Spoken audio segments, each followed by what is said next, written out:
Bom, boa tarde a todos. Mais uma vez a gente está aqui para fazer mais uma fala, né, sobre um assunto que a gente vem trabalhando já na universidade, tanto na faculdade de medicina quanto na faculdade de medicina veterinária, e também nos serviços, né? Eu tive a oportunidade também de acompanhar vários casos, tanto dos assuntos que nós vamos abordar amanhã, como dos assuntos que nós vamos abordar hoje, né? Então, hoje nós vamos abordar então os acidentes causados pelos animais peçonhentos, né? Eu não sei se a gente vai conseguir abordar todos os casos, eu tive que fazer um recorte, né? Vamos ver como é que a gente vai dar conta aí do tema nesse período da tarde hoje. Então, vamos iniciar primeiro com os acidentes causados pelas serpentes, né? Ou chamado de acidentes ofídicos, ou ofidismo, que são doenças causadas por eles, né, pelas serpentes, e fazer uma breve introdução aí, falar um pouquinho da epidemiologia, de como é que esses casos se distribuem ou estão se distribuindo na nossa comunidade, né. Então, os acidentes, de uma forma geral, eles têm uma importância médica em virtude da grande frequência, ou seja, a magnitude, né. Para a gente ter uma ideia, foram notificados aí na Fundação Nacional de Saúde, no período de janeiro de 90 até 93, mais de 81 mil casos de acidentes, né? Hoje eu estive dando uma olhadinha também no DataSUS, parece que continua essa mesma quantia ainda, e esse é um fato que eu nem quis mexer, porque mais ou menos varia, a quantidade continua mais ou menos essa aí, né? Talvez um pouquinho mais, variando de local para local, porque alguns locais a notificação é maior, às vezes o atendimento é melhor, então aqui a gente acaba tendo mais caso por esse motivo. Na época que a Funasa coloca esses dados, ele colocou então que uma média de 20 mil casos ano, né, e a maioria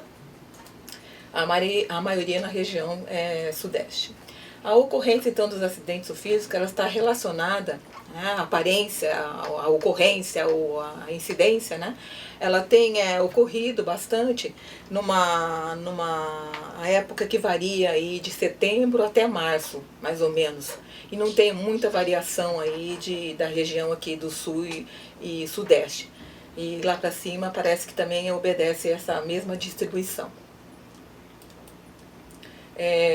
Tem aí um gráficozinho, né, que dá para a gente observar mais ou menos aí as serpentes que foram notificados com maior número então de mordeduras, né? Então parece aí que, segundo esses dados aí, que são dados coletados na Fundação Nacional de Saúde, nós temos aí o Bótropos, o gênero Bótropos, com 73%, né, acompanhado então depois do Crotalus, de 6,2%, seguindo então pela Laquese, que é 1,1%, e a Micrurus, 0,3%. Temos aí 16% não informados e alguns animais não peçonhentos também aí notificados com uma quantia de 3%. O local da lesão, na maioria dos casos, sempre na região mais perto do piso, né? Ou seja, os pés e as pernas têm sido as regiões mais afetadas, até por conta do próprio hábito da serpente mesmo, né? Então ela dá o bote e, na verdade, ela consegue então acompanhar, o bote dela varia mais ou menos de 30 a 40 centímetros, que vai dar em torno mais ou menos, até mais ou menos perto do joelho, né? E os membros também, que são bastante afetados também, mas uma proporção um pouco menor, de 3,4%, porque as pessoas, na maioria das vezes, as pessoas vão colocar as mãos em locais onde ela não consegue visualizar o que tem lá dentro, e aí, dessa forma, então, acaba sofrendo então o acidente. A faixa etária e sexo, me parece aí, né, e continua até hoje também, estive dando uma olhadinha novamente aí nos dados, né, que os homens na faixa etária aí de 15 a 49 anos, adultos jovens, né, 52,3%, que é o que tem mostrado aí essas estatísticas de saúde. A letalidade, quando eu comecei a estudar lá na época da faculdade, né, a gente tem um medo danado de cobra e animais peçonhentos de uma forma geral, e a gente imagina que a letalidade é muito alta, né? E aí, quando a gente vai estudar, a gente vê que a letalidade, né, a letalidade dos acidentes de uma forma geral, não é muito alta. Né, e ela varia de acordo, aí vai variar de acordo aí com a questão intrínseca do indivíduo, é óbvio, né, claro, mas também com a quantidade de peçonha inoculada e também a questão do gênero da serpente que atacou. A letalidade aí, segue no gráfico aí, né, pra gente ter uma noção. Então aí que nós podemos observar, dentre todos esses gêneros que nós vamos estudar, a Crotalus, né, a Crotalus é que tem então, apresenta uma maior letalidade, que varia aí de 1 a 2%, em média 1,87%. Né? Seguida então do Micrurus, que é a coral, e depois o Bótopus jararaca. As serpentes de importância médica para nós, aqui na nossa região, e de uma forma geral no Brasil, né? Então é a Bótopus, né? Seguido depois da Crotalus, depois nós temos a Laquese e depois nós temos a Micrurus. Existe também alguns acidentes, mas em menor proporção, que são causados aí pela família Colubridae. Quando a gente vai atender, né, um caso de um indivíduo ou mesmo de um animal que foi mordido por um desses animais, né, é importante a gente conhecer algumas características, né, próprias do animal que servem como forma de diagnóstico e nos auxiliam bastante na hora da gente selecionar o soro para esse tipo de acidente. Então nós temos aí a presença então da fosseta loreal, né, fosseta loreal, que é um órgão sensorial termorreceptor, é um orifício situado entre o olho e a narina, daí a denominação de serpente de 4 ventas. Todas as serpentes desse gênero são providas de dentes inoculadores, bem desenvolvidos, móveis e situados na porção anterior da maxila. Mas aqui tem algumas características que dá para a gente ver melhor. Né? Então, primeiro, a cabeça da maior parte das serpentes peçonhentas presentes no Brasil, elas têm uma cabeça triangular. Os olhos geralmente em fendas, né? Os olhos geralmente em fendas, dá pra gente ver aqui, né? Olhos em fendas. Aqui a presença da fosseta loreal, esse órgão aqui que eu acabei de colocar para vocês, que é um órgão termorreceptor, que serve para a cobra, então, identificar a presa. Aqui nós temos, então, a presença de um dente inoculador, né? Que a gente chama de presa. Né? E aí outras características, o afilamento brusco da cauda. Então o afilamento brusco da cauda desses animais é uma característica para os animais, para serpentes peçonhentas. É claro, nós temos sempre exceção, que nós já vamos ver daqui a pouco. Né? Então aqui nós temos algumas caudas cujo afilamento é brusco. Né? Então aqui nós temos a cascavel, né? Que é a presença do chocalho aqui. E mais para frente nós vamos ver algumas outras figuras mais ilustrativas. Bom, o mecanismo de ação de uma forma geral, né, eu vou colocar aqui os mecanismos de ação de uma forma geral, porque a gente não vai ter muito tempo para a gente abordar bem especificamente cada um deles. Né? Mas eu acho que dá para a gente ter uma noção bastante, para a gente que atende aí a nível local, já ajuda bastante na hora da gente tentar fazer o diagnóstico e observar então os sintomas e os sinais provenientes desse indivíduo que foi então atacado ou mordido por essas serpentes. Então um mecanismo de ação bastante importante é o proteolítico, né? Chamado ou inflamatório agudo também, que nos casos das serpentes que nós vamos ver aqui, nós vamos ter o botrópico e o laquético. Ela faz uma lesão endotelial e em seguida uma necrose no local da picada. Né? Então aí a gente diz que há liberação de mediadores então inflamatórios. Um segundo mecanismo é o coagulante, né? Que também o botrópico, temos como exemplo o botópico, o laquético e o crotálico, que faz a incoagulabilidade do sangue. Terceiro, nós teríamos então o hemorrágico, que o botrópico também, o laquético, onde há sangramento da região da picada, equimose e a distância gengivorragia e hematúria. Temos ainda a presença do neurotóxico, né, que é o crotálico também, e o elapídico, que faz um bloqueio na junção neuromuscular, na paralisia do grupo muscular. Miotóxico, que é do botálico, que pode fazer uma rabdomiólise, mialgia generalizada e mioglobinúria. E finalmente o neurotóxico, estímulo vagal, laquético, onde faz uma estimulação colinérgica, fazendo com que haja a presença de vômitos, dor abdominal, diarreia, hipotensão e choque. Vamos então, visto então esses itens bastante importantes aí na abordagem dos animais peçonhentos, que nos ajudam bastante na hora do atendimento do animal ou da pessoa, né? Vamos discutir um pouquinho, bem rapidamente, um pouquinho sobre acidentes pelo bótropos. Tá? Então, um exemplo do bótropos, nós temos aí a jararaca, que é bastante conhecida na nossa região. Eu, por exemplo, moro ali na região de Blumenau, né?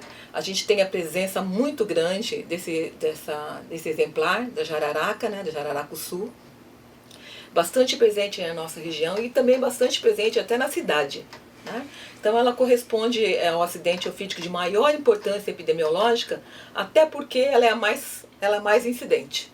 Né? Ela é mais incidente. Então, ou seja, 90% dos envenenamentos causados por serpente, a Bótropos jararaca, ela está então incluída nessa porcentagem. Né?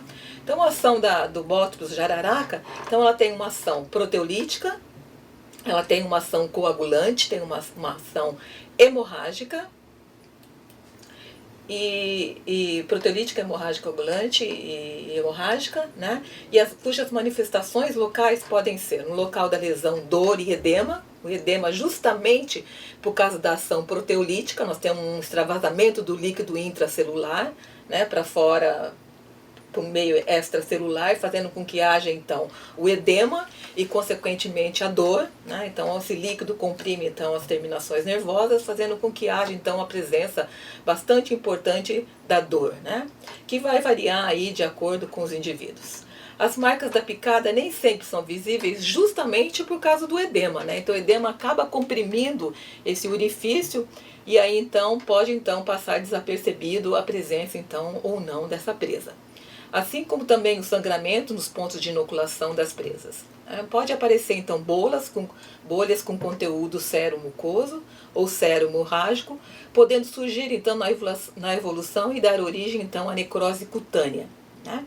Então pode haver algumas outras complicações, a questão das infecções secundárias também são importantes, né? E se a gente não cuidar, nós temos aí uma imagem aí do membro afetado, né? Que aqui nós já temos a presença da necrose instalada, né? E fazendo com que, se a gente não atender a tempo, a gente tem até que fazer a amputação então do membro, no caso afetado aí pela mordedura. Temos aí algumas manifestações sistêmicas, né, quando o animal ou o indivíduo não foi atendido a tempo, né, que são aí, então, gengiborragias, equimoses, a distância no local da picada, a hematúria, a hematêmese, hemogramas, outras qualidades podem determinar riscos ao pacientes, hipotensão e culminando então com a insuficiência renal aguda, né, que tem a ver aí, faz uma ligação bastante importante com a questão da ação aí hemorrágica e da coagulação. Depois nós temos algumas outras complicações que a gente tem encontrado bastante, que são as síndromes compartimentais em indivíduos que nos procuram mais tardiamente. Né? Essa síndrome compartimental nada mais é do que a formação então de uma bolsa, né? De uma bolsa onde foi inoculado esse veneno, né? Fazendo com que muitas vezes a gente tenha que fazer uma fasciotomia, ou seja, fazer uma abertura dessa face, né? Que aí tem a presença então dessa substância inoculada e muitas vezes com uma secreção purulenta, né? Fazendo com que a gente tenha que abrir muitas vezes após a presença então dessa instalação dessa síndrome compartimental. Abscessos e consequentemente então aí a necrose.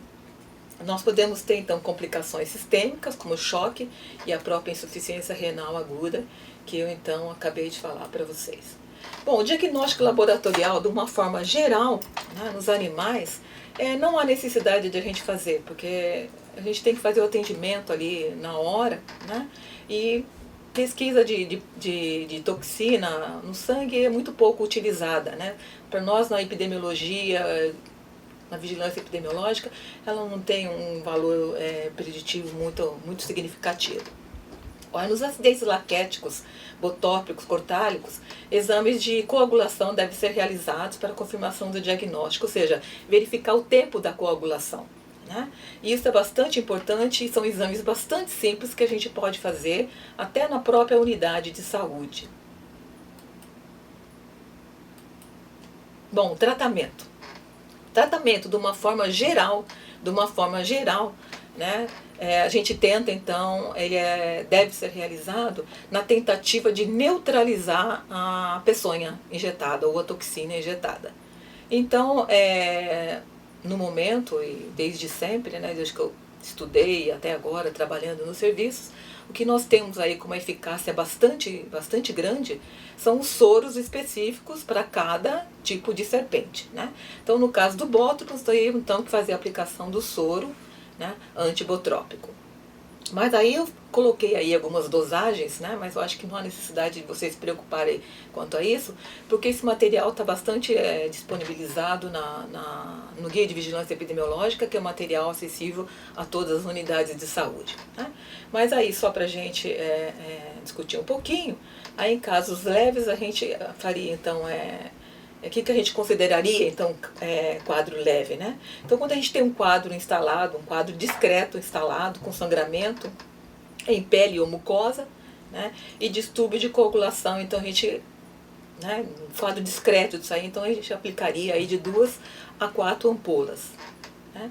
O caso moderado, né? Então a gente já tem o edema, equimose evidente com distúrbio de coagulação, né? Não discreto, é óbvio, a gente consegue observar isso já, né? Onde a gente faria então a aplicação de 5 a 8 ampolas. E finalmente os graves, os acidentes considerados graves, que a gente tem então alterações locais intensas, hemorragia grave, hipotensão, anúria, onde a gente faria o uso então de 12 ampolas. Bom, tratamento geral, né? Então teríamos aí que fazer então verificar o estado geral do indivíduo, né? Manter elevado o membro que sofreu a mordedura, muito importante. Eu vou abordar mais para frente a questão das medidas de prevenção, né? E depois as medidas de descontrole, ou mesmo de atendimento imediato ao paciente, não fazer torniquete, né? E emprego de analgésicos para o alívio da dor, hidratar o indivíduo, né? E antibiótico terapia se for então necessário. É muito importante a gente observar também a questão do tétano, né? Porque esses animais, como são animais rastejantes, eles vivem na presença então da terra, e nesses locais o solo ele tem muito incidente a questão dos esporos, né? Então os Clostridium tetani estão disponibilizados no solo de uma forma bastante grande e consequentemente na boca desses animais de uma forma geral. Então observar também bastante a questão então do tétano e de outras bactérias aí, e verificar então o uso ou não de antibiótico terapia. A segunda serpente de maior importância epidemiológica, né, seria então o acidente crotálico. Como exemplo do gênero Crotalus, nós temos aí a cascavel. Aí eu coloquei aí uma foto da cascavel para a gente tentar, né, relembrar um pouquinho aquelas características que a gente viu, né? Então aí nós temos aí a questão da cabeça triangular, né? Fosse loreal, nós vamos ter que fazer um esforçozinho aí para conseguir identificar, né? Mas ela está ali, né? O afilamento brusco da cauda, né? O afilamento brusco da cauda, e no caso do Crotalus, né? Ela apresenta então na sua extremidade caudal a presença então do chocalho, né? Que é bastante perceptível, e os filmes aí mostram bastante isso, né? Então quando a gente escuta aquele né? Isso pode ser um sinal então da presença dessa serpente aí no local onde a gente esteja, né? Então, as serpentes do gênero Crotalus, elas são identificadas pelo esse guiso aí que eu coloquei para vocês, né? Com ampla distribuição geográfica no Brasil, nos cerrados, no Brasil central, regiões áridas e semiáridas no Nordeste, até campos de áreas abertas do Sul, Sudeste e Norte. Então, de uma forma, ela tem aí uma distribuição aí bastante grande no Brasil. Ela é responsável, comparando ela então com o Bótropos, né? Ela vem em segundo lugar, mas aí com uma incidência bastante diferenciada do Bótropos, né? Com uma 7,7% dos acidentes só registrados no Brasil, podendo representar até 30% dos acidentes em algumas outras regiões, dependendo da região, né? Apresenta então maior coeficiente de letalidade devido à frequência com que evolui para insuficiência renal aguda, né? Ações do veneno, então, do Crotalus, ela é diferente. Então, aqui nós temos uma ação neurotóxica, né? Uma ação neurotóxica que é produzida principalmente por uma fração crotoxina, chamada crotoxina, segundo a Organização Mundial da Saúde e o Ministério da Saúde. Então, ela possui então a neurotoxina de ação pré-sináptica, que atua nas terminações nervosas, inibindo a liberação de acetilcolina. Essa inibição é o principal fator responsável então pelo bloqueio neuromuscular, do qual decorrem as paralisias motoras apresentadas e presentes nos pacientes. Depois nós temos aí uma ação miotóxica, né, que produz então lesões das fibras musculares esqueléticas, que é a famosa rabdomiólise, que a gente já estudou bastante, né, que faz com que haja liberação de enzimas e mioglobina para o soro e que são posteriormente excretadas então pela urina. E a ação coagulante, né, que a gente já viu, ela é semelhante à ação então coagulante da serpente vista anteriormente, então no caso a jararaca, o bótopus, né. Nós temos aí, então eu coloquei uma figura aí de uma criança, né, então mordida por esse gênero, né, e aqui nessa criança a gente pode ver o que? Uma oftalmoplegia, né, aqui nós podemos ver os sintomas todos neurológicos da ação neurotóxica do veneno, né, que elas podem surgir então nas primeiras horas após a picada e que caracteriza justamente essa face que a gente chama de face miastênica, né? Faces neurotóxicas ou de Roosevelt, né? Então essa seria então uma das ações, a ação neurotóxica, que pode ainda ser evidenciado por pitose palpebral, unilateral ou bilateral, flacidez da musculatura da face, alteração do diâmetro pupilar, incapacidade de movimentação do globo ocular, oftalmoplegia e etc. Visão turva, diplopia, né? E temos aí as manifestações gerais, que seriam mal-estar, prostração, sudorese, náuseas, vômitos, sonolência, inquietação, secura da boca, que podem aparecer precocemente e estar relacionadas a estímulos de origem diversas, nos quais devem atuar o medo e a tensão emocional desencadeada então pelo acidente.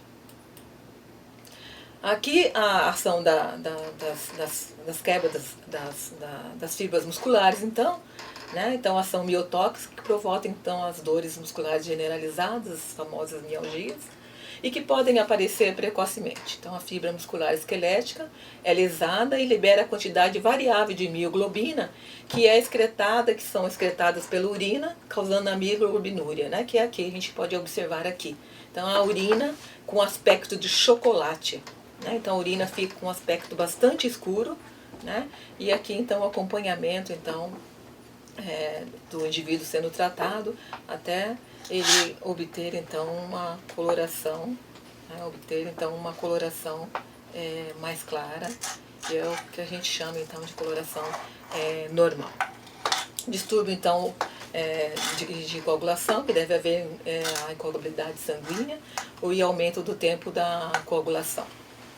As complicações, nós podemos ter complicações, né, locais e sistêmicas. As locais a gente teria, ela é muito difícil de aparecer, né, muito raro aparecer, que podem evoluir para parestesias locais duradouras, porém reversíveis após algumas semanas. E as sistêmicas aí, novamente, devido à ação então miotóxica e coagulante, né, nós temos então, podemos aparecer então com uma insuficiência renal aguda. Bom, então a terceira serpente, para a gente falar um pouquinho hoje, discutir um pouquinho, então o gênero laquético, né? Então esses exemplares a gente, segundo a literatura e os materiais utilizados, a presença dela aqui na nossa região é praticamente inexistente, mas nós temos aí o exemplo dela que todo mundo já ouviu falar um dia, da surucucu, né, o nome vulgarmente aí surucucu bico de jaca, surucutinga, malha de fogo, né, existem vários nomes aí populares, né, que ela é conhecida. E aqui nesse caso, desse acidente laquético, né, aí nós temos aí as ações dos venenos, proteolítico, coagulante, hemorrágico e neurotóxico, parecido um pouco com bótropos, com única exceção aqui, que aqui nós temos ação neurotóxica, né, semelhante então à ação do crotalos, do gênero crotalos, ou seja, da cascavel. Então eu coloquei aqui uma figura para a gente tentar observar um pouquinho as características dessa serpente, né? E o que a gente pode observar aqui, então, é o afilamento brusco da cauda, né? A cabeça triangular, forçar um pouquinho aí, você me desculpe, mas a imagem que eu consegui melhor foi essa, né? Então, cabeça triangular, fosseta loreal, né? E aqui não dá pra gente observar a presa, né? Mas a presença bastante importante da presa nessas serpentes. Nós temos aqui manifestações locais e manifestações sistêmicas, né? As manifestações locais então, são semelhantes às descritas pelo Bótropos, devido à ação proteolítica, né? Então nós temos aqui um indivíduo com o membro afetado, né? Bastante edemaciado, e com a presença então de bolhas com conteúdo seroso, né, com conteúdo seroso ou às vezes sero-hemorrágicos. Né? Então elas são bastante semelhantes ao gênero Bótropos, a presença de dor, bastante dor no local, que podem progredir para todo o membro.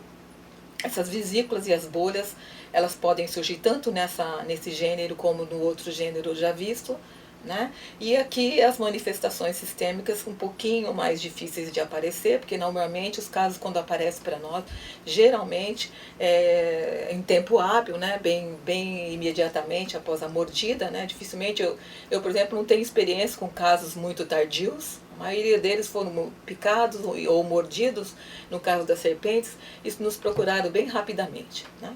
Então, aqui nesse caso, o que aparece para a gente geralmente ou bem rápido, que a gente vê só as manifestações locais, ou se não, quando já está em estado moderado e grave, né? Porque parece que essa serpente, devido ao tamanho dela ser bastante grande, ela tem parece que está ligada à questão de inoculação aí da peçonha, uma quantidade maior de peçonha inoculada. As complicações são praticamente as mesmas do gênero Bótropos, né? Síndrome compartimental, né? Fazendo com que muitas vezes a gente tenha que fazer então a fascitomia, que já é explicada então na primeira serpente, né? As necroses, né? Devido à própria ação proteolítica, infecção secundárias, abscessos, déficits funcionais, que também podem estar presentes nos acidentes laquéticos. O diagnóstico, então, na verdade, os diagnósticos de todas as serpentes são mais ou menos idênticos, né?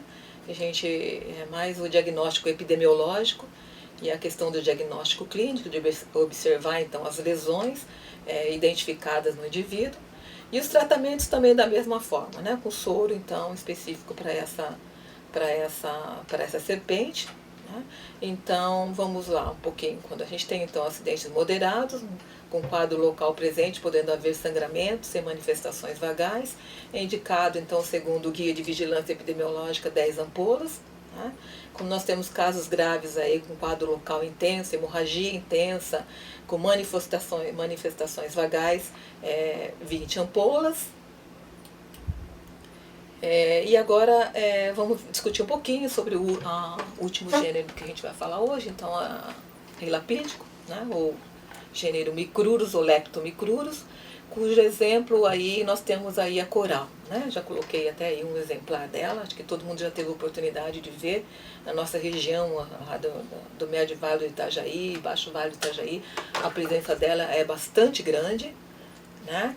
Mas é uma serpente de um tamanho um pouco menor quando comparado com as outras serpentes, quando comparado com a serpente anterior, né? Então ela corresponde aí a 0,4% dos acidentes das serpentes registradas no Brasil. Pode evoluir para insuficiência respiratória aguda, inclusive as mordidas delas são justamente importantes por essa questão, né, da peçonha dela, né, que acaba fazendo com que o indivíduo possa evoluir então para uma insuficiência respiratória aguda. E aí, como eu já disse, nós temos o gênero Micrurus, né, com mais de 18 espécies aqui no Brasil. São pequenos, como eu já tinha acabado de dizer, e exemplo, nós temos aí a coral verdadeira e a boicorá. Vamos fazer uma diferenciação aqui que eu coloquei lá, que ela era a grande exceção ali das características dos animais peçonhentos. Vamos só discutir um pouquinho sobre isso. Então a cauda aqui no caso, né? A cauda aqui no caso, ela não, vocês não observam que ela está afilada bruscamente, ou seja, ela vem de uma forma uniforme e continua até na extremidade caudal. A cabeça também da mesma forma, arredondada, né?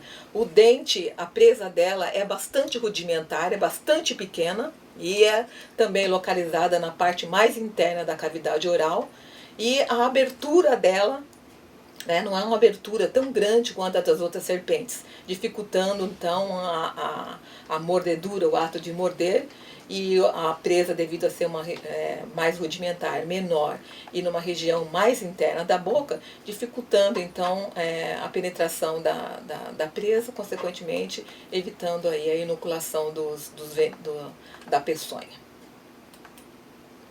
Bom, as ações, o quadro clínico então causado então por essa serpente, né, eu procurei colocar também uma figura aqui de um senhor, né, que já na fase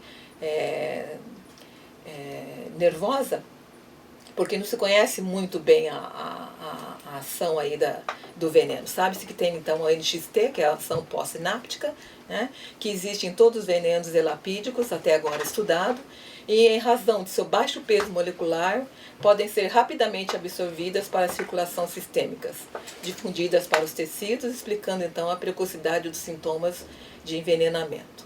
E temos também a NXT de ação pré-sináptica, né, que estão presentes em algumas corais, né, nós temos aí coralinos, e também alguns viperídeos e algumas cascavel sul-americana.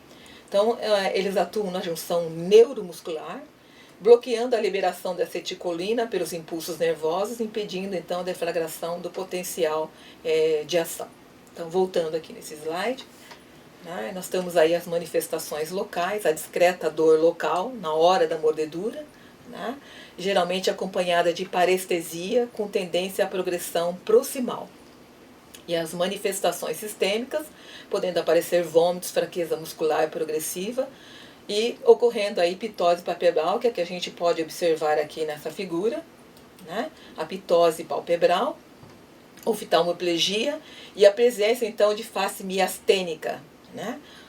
Que são chamada face miastênica ou face neurotóxica. Então a gente observando aqui a face desse indivíduo, ele forçando então, né? Forçando para abrir o olho, e a dificuldade aí, ele sente então a pálpebra bastante pesada, então a dificuldade então de abrir os olhos. Associada então a estas manifestações podem surgir as dificuldades para a manutenção da posição ereta, né, mialgias localizadas e dificuldade para deglutir em virtude da paralisia do véu palatino.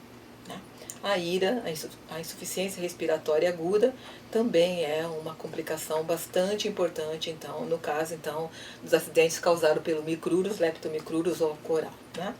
O tratamento, então, novamente, o soro aí antilapídico, né? Ou seja, contra a peçonha desse exemplar, né? No caso a coral, né? O soro antilapídico.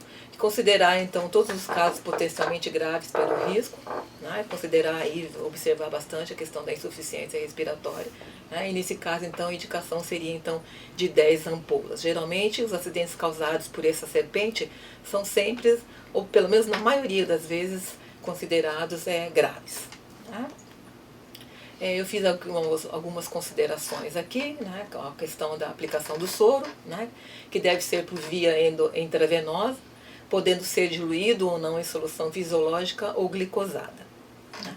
Devido então à natureza heteróloga, a administração de soros pode causar reações de hipersensibilidade imediata. Né? No caso, testes de sensibilidades cutâneas não são recomendados, por além de terem um baixo valor preditivo, retarda então o início da soroterapia. Medidas a serem tomadas em caso de acidentes com essas serpentes, então com cobras, né? Então muitas vezes, mesmo adotando cuidados da prevenção, os acidentes podem ocorrer, né? E como eles ocorrem, então com medida de primeiros socorros, até que se chegue o serviço de saúde para o tratamento, então recomenda-se não amarrar ou fazer torniquetes, né? O que impede a circulação do sangue, podendo produzir necrose ou gangrena. Não colocar nenhuma substância, folhas ou qualquer produto na picada. Não cortar ou sugar ou chupar o local da picada. Não dar bebida alcoólica ou querosene aos acidentados. Manter o acidentado em repouso, evitando que ele ande, corra ou se locomorra, o que facilita a absorção do veneno. E no caso de picadas em braços ou pernas, é importante mantê-los em posição mais elevada. Levar o acidentado para o centro de tratamento mais próximo para receber soro próprio ou substâncias que neutralizam então o veneno, né? E aí é importante a gente colocar também, né, que nós temos aí um serviço, né, que é o CIT, o Centro de Informação Toxicológica, localizado em Florianópolis, né, ou também as regionais de saúde também, que podem nos assessorar, né, na hora do pronto atendimento, né? Às vezes a gente está sob pressão, às vezes não teve oportunidade de ver isso na formação, né, ou mesmo na especialização. Então esses dois órgãos estão aí disponibilizados para nos auxiliar no que for preciso, né? O Centro de Informação Toxicológica, ele não só informa sobre essa questão aí de toxicologia desses acidentes, como também a questão de ingestão de outras substâncias, né, que provocam então intoxicação nos indivíduos.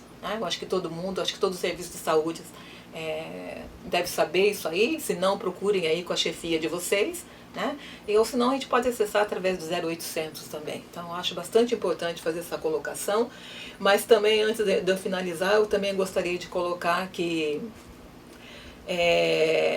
esse material que eu utilizei para falar com vocês é um material que eu utilizo bastante na faculdade, né? Tanto com os alunos da medicina, quanto os alunos da medicina veterinária, e que está disponibilizado para vocês a hora que vocês quiserem, tanto online quanto também nas regionais de saúde, né?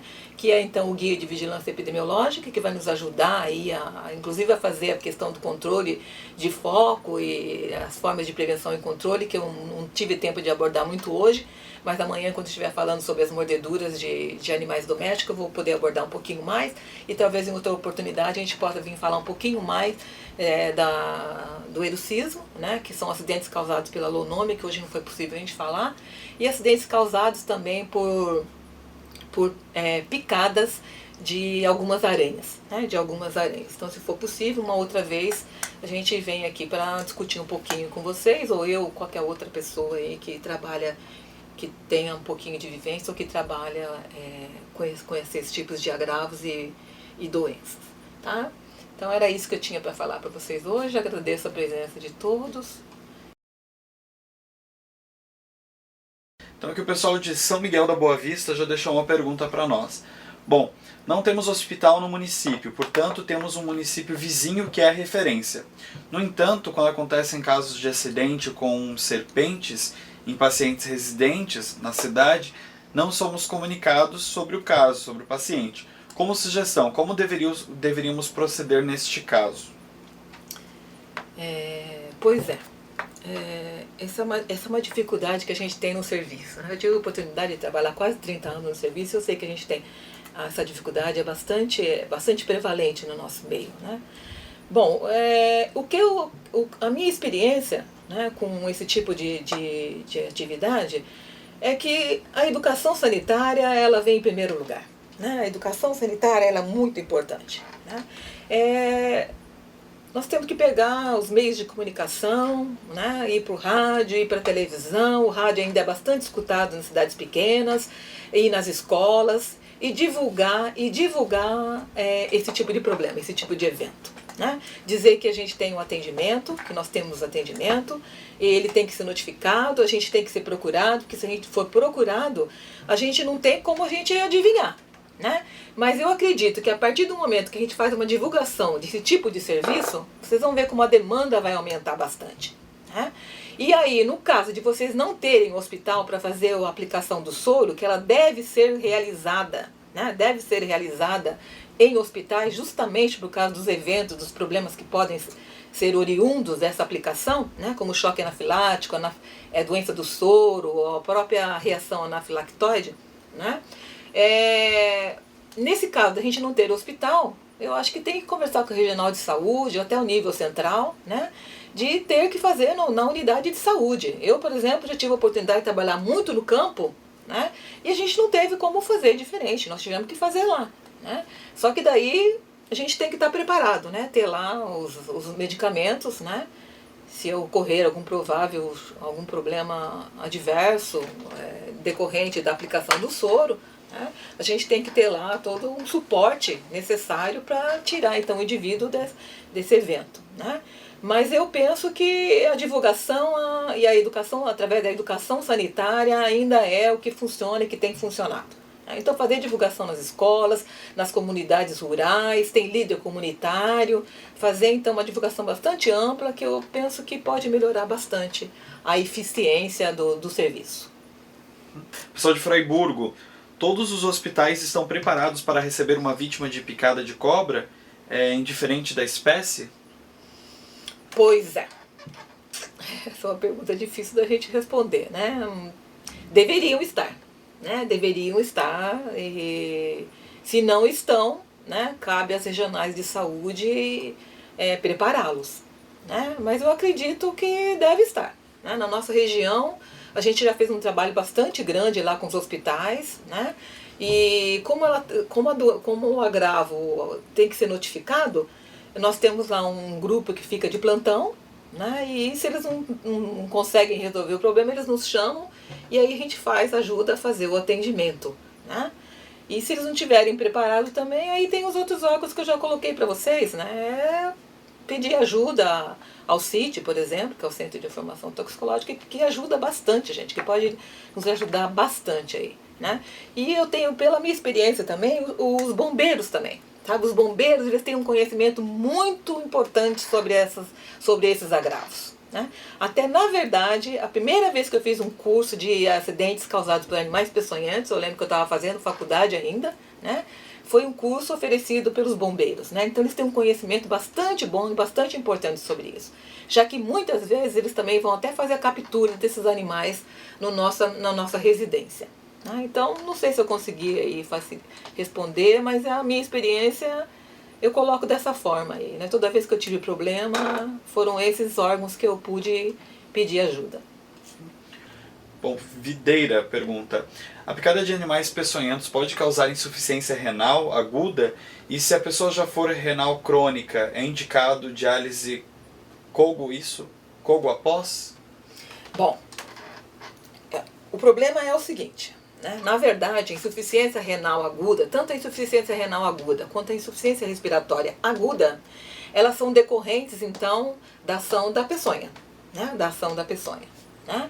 Agora, nesse caso, nós temos que esse indivíduo tem que ser hospitalizado, né? Esse indivíduo tem que ser hospitalizado e tem que ser acompanhado com um especialista, né? Não dá para a gente fazer esse atendimento a nível de unidade de saúde, né? Eu acho que nosso atendimento é um atendimento um pouco mais básico, né? Aí que há a indicação do soro, não se discute. A indicação, ela deve ser indicada, sem dúvida, a gente não tem dúvida nenhuma, né? Agora, esses problemas aí, a gente tem que ter a mão aí, nesse caso aí, que não é sempre que acontece, né? Mas eu acho que a gente tem que ter auxílio aí de um especialista na área, né? Se for, então, renal, do nefro, né? Do nefrologista, e se for, então, uma insuficiência respiratória, então, de um especialista, então, de um pneumologista, aí, né? Para nos auxiliar, então, nessa área. São Miguel da Boa Vista pergunta: foi colocado que municípios sem laboratório poderiam realizar o TC na unidade. Como? Olha, precisa ver se eles têm um laboratório ali. Na verdade, eu como trabalho bastante no campo, a gente acaba tendo material e a gente mesmo acaba fazendo ali, né? Mas precisava ter alguém aí do laboratório para pelo menos tentar elucidar um pouquinho aí, explicar um pouquinho para eles como é que faz isso aí. Né? Uma pessoa do laboratório, porque a gente vai precisar de frasco, vai ter que acompanhar o período ali de coagulação, né? Nós temos aí a coagulação quando ela não é realizada. O normal é até mais ou menos 10 minutos, de 9 a 10 minutos a gente considera normal, né? De 10 a 30 minutos a gente já é preocupante, né? E acima de 30 minutos, então, não há coagulação sanguínea, né? Então, nesse caso, é bastante grave. Então, há necessidade, então, de um hospital, da parte hospitalar, é óbvio, sem dúvida, né? Mas, assim, a experiência que a gente tem é que, na maioria das vezes, esses casos são mais difíceis de ocorrer, né? Mas a gente precisa, nesse caso, a necessidade, então, da questão hospitalar, sim, sem dúvida. Jardinópolis. Qual é o tempo limite que o organismo resiste até tomar o soro? Por caso das longas distâncias do hospital referência, né? Bom, eu não sei se vocês perceberam aí, né? Mas eu coloquei ali vai depender do tipo de peçonha, né? Tem peçonhas que agridem mais o organismo, tem peçonhas que agridem menos o organismo. Aí vai depender, né, de qual peçonha. Outro ponto bastante importante da ação dela, do mecanismo de ação dela, tem umas que são neurotóxicas, né? Tem umas que são hemorrágicas, né? Outra coisa muito importante também é a questão da peçonha inoculada e o tamanho do indivíduo também, né? O tamanho do indivíduo. Então, em adultos, a resposta é muito diferente de uma resposta em uma criança, né?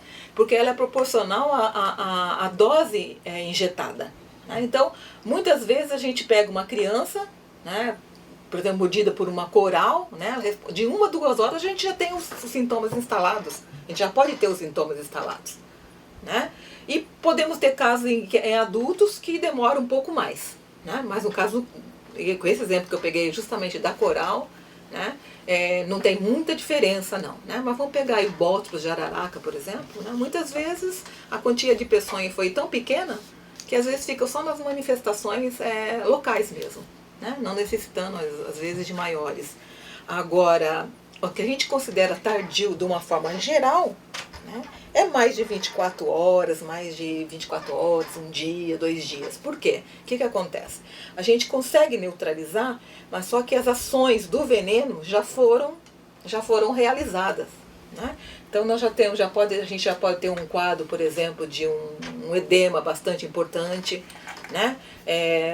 Uma necrose instalada, que pode se instalar a partir de 5, 6 dias, né? Dependendo, varia aí de indivíduo para indivíduo. Tudo vai variar de acordo com a serpente e do estado também clínico de cada indivíduo. Certo. Pessoal de Brusque, como o paciente vai saber qual tipo de cobra foi picada para administrar o soro correto? Nessa questão do paciente, no caso, lembrar ou trazer, descrever, né, como que era. Essa pergunta é muito boa essa pergunta. Muitas vezes ele não sabe. Muitas vezes ele não sabe. E não cabe a nós também pedir para ele ir buscar o animal. Só se o animal estiver morto já, né? Se o animal estiver morto, aí tudo bem, eu acho que é legal a gente pedir, né? Ajuda bastante no diagnóstico, que se traz.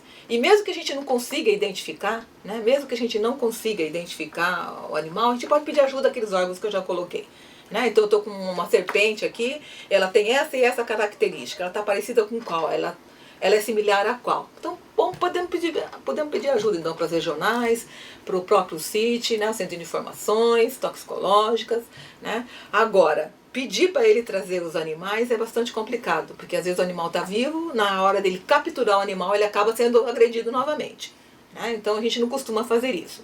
Agora, o diagnóstico epidemiológico é bastante importante, né? Então o tipo de lesão, né, o tipo de lesão causada, a sintomatologia, compatíveis com aquele tipo de serpente, isso é um ponto bastante importante, né? Ele apresentou o quê? Tem edema na região? Bom, se tem edema, eu posso pensar em quê? Não penso em crotálico, penso em bótropos, né? O bótropos causa edema, né? O laquete nós não temos aqui, né? Então, a gente acaba indo por aí. Como é que ele se distribui? Então, o diagnóstico epidemiológico é bastante importante, não só nesse evento, né, nesse agravo, como em outros eventos também. A mordedura nós vamos discutir um pouquinho amanhã, a mordedura de animais domésticos, né, no caso a raiva. Então, o diagnóstico epidemiológico é bastante importante. Então, presença de edema local, né, nem sempre a gente consegue visualizar a presa, porque se tiver edema, mas as manifestações clínicas são bastante importantes. Né, são bastante importantes. E com isso a gente consegue fechar o diagnóstico, né, e fazer então a indicação do soro, né, no caso do soro antibotrópico específico para cada serpente. Acho que a pergunta seguinte de Brusque foi sanada nessa mesma resposta. E caso não seja possível a identificação, como proceder para saber o tipo de soro? Caso se conseguiu, né, através das características que o paciente trouxe, identificou, aí eles querem saber como proceder para saber o tipo de soro. Mas se a gente identificou o tipo de cobra, é muito simples, né? O soro, por exemplo, no nosso caso, a maior parte dos acidentes são bótropos, né? Então o soro antibotrópico, né, que na verdade muitos hospitais até já têm né? Muitos hospitais das regionais de saúde também têm. Então, através o diagnóstico epidemiológico as pessoas não dão muita importância, sabe? Mas eu trabalhei no serviço, meu Deus, o diagnóstico epidemiológico ele é muito importante, né? Porque o diagnóstico epidemiológico ele mostra o quê? Ele mostra o quê? Nós temos casos nós temos esses animais presentes na região onde vive, né? Se a gente tem, isso já é um fator que ajuda, né? Então, o uso do antibotrópico é bastante comum, bastante indicado, né? Justamente porque a gente tem a presença dessa serpente na nossa região de uma forma bastante prevalente, né? Então eu não vejo maiores problemas nisso não, né? Mas na falta de não conseguir identificar mesmo, recorrer então aos órgãos que eu já acabei de falar novamente, né?